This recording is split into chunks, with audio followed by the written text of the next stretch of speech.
everyone, welcome to today's Vlogtober vlog. It's supposed to be a weigh-in update today because it's Friday, but unfortunately, or maybe fortunately for me, the lady that weighs us is not very well today, so she's had to cancel, so we're not going to get weighed today. And I hummed and hawed about whether weighing myself at home would be a good thing to do, but I just forgot this morning, to be honest. We went out for a walk and then I was meeting up with a friend and I just didn't do it. So I don't have a weigh-in update. In all honesty, I suspect I've put on a pound or two because, you know, we were away last weekend and I was eating burgers and ice cream and all the rest of it. So, yes, in a way, I'm quite glad. So I'm hoping, so that was the last time I got weighed and I lost the 3 pounds. So I'm hoping by the time next week comes around, I'll be back on track and I can have another loss or even a maintain. I'm happy always with a maintain as well. So yeah, we got back, when did we get back? Tuesday. So Tuesday we went shopping and bought loads of veg and some chicken and all the kind of usual stuff, and I did a whole load of batch cooking. I made a chilli, I made a big batch of mashed potato, I made like a Italian chicken it was called, in the slow cooker with like a garlicky oregano tomatoey sauce, and I batch cooked all these things, so we've got sort of enough for.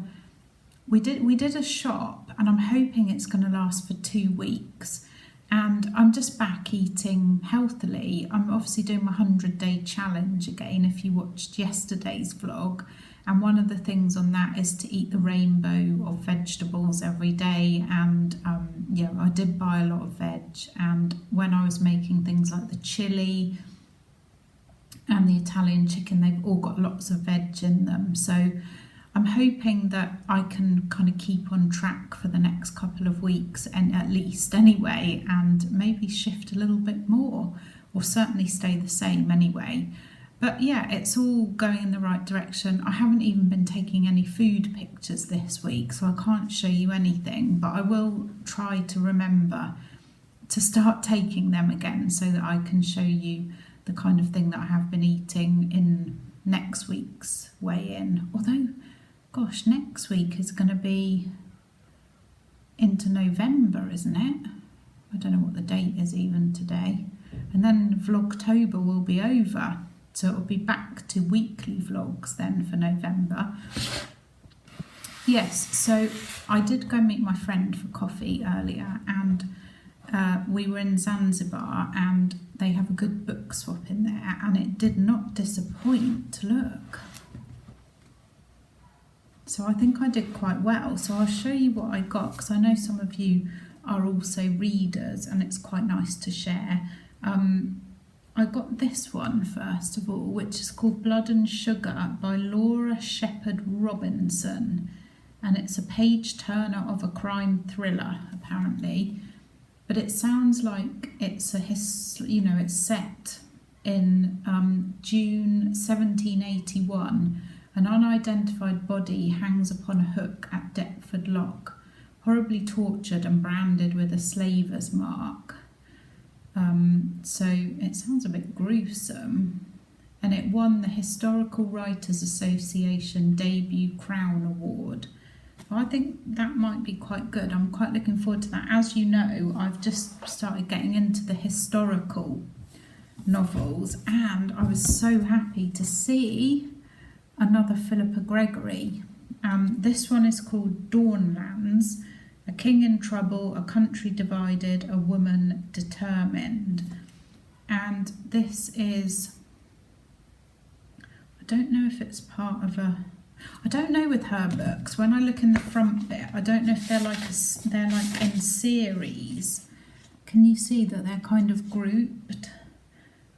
So they've got history, the Tudor novels, Order of Darkness series, blah, blah, blah. So I hope that that it's not part of a series that I need to be reading in order.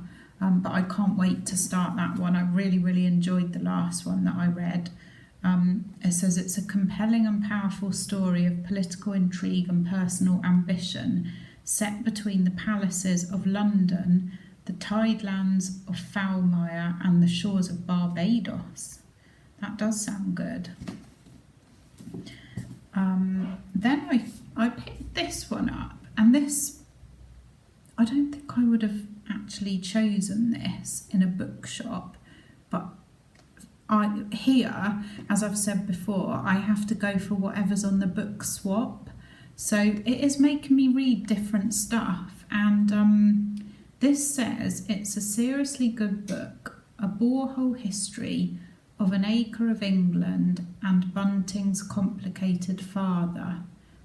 A wonderful excavation of what a sense of place might mean and of the delusions and fulfilments that landscape can inspire.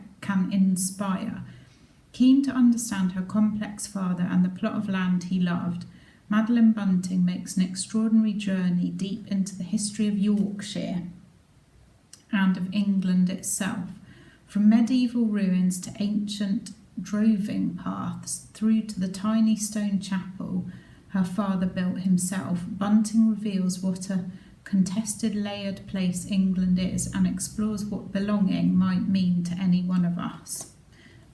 So it's a biography, so we'll see. I don't know how I'll get on with that one, but like I say, I like to try these things. Again, this one called Stolen by Anne Helen, I can't say that, Lestadius. This one is 9-year-old Elsa lives just north of the Arctic Circle. She and her family are Sami, Scandinavia's indigenous people. I'm really sorry if I said that wrong. And they make their living herding reindeer. One morning, Elsa witnesses a brutal crime. She recognises the perpetrator but refuses to tell anyone, least of all the Swedish police force, about what she saw. A decade later, she finds herself the target of the man she first encountered all those years before, and something inside of her finally breaks. The guilt, fear and anger she's been carrying since childhood come crashing over her like an avalanche and lead Elsa to a final catastrophic confrontation. And it says about it, it's the simple storytelling told through the eyes of a child lurches into the brooding darkness of a thriller with more than a touch of Nordic noir. So, it says it's soon to be a major Netflix film. I don't know when this was. First published in Great Britain in 2023. So, that's another different one for me. And then this one is called The Seeker. And again, I think this is a historical one. So it's London 1654. And it says it's the best historical crime novel of the year. Don't know which year. A winner of the 2015 Endeavour Historical Dagger. I'm guessing this is quite an old one. Yeah, 2015. Give it a go. It says in the teeming warren of spies, exiles and assassins, that is Cromwell's London, the Lord Protector's most feared agent is Damien Seeker. No one knows where Seeker comes from or even his real name, but one thing is certain, nothing remains hidden from him for long. I don't know, I'm not convinced actually about that one, but again, I'll give it a go. So I feel like I've got some quite different ones there. I've still got a few sort of chick lit ones, so I'll try and mix and match them. I can't remember what I'm reading at the moment, so it can't be that interesting. What is it? I literally can't remember. I just finished one actually by Jojo Moyes, and I really like her books normally, but I wasn't that enamoured with it, if I'm honest. It was okay, and I literally can't remember what I'm reading at the minute, so it's obviously something that's not particularly interesting, so I won't bore you with it. But I will let you know how I get on with these as and when I read them. And let me know in the comments, as always, how you're getting on, if you're following any diet or you've had a weigh-in this week. And have a lovely weekend, everyone. I will catch up with you tomorrow. Thanks so much for watching. Bye.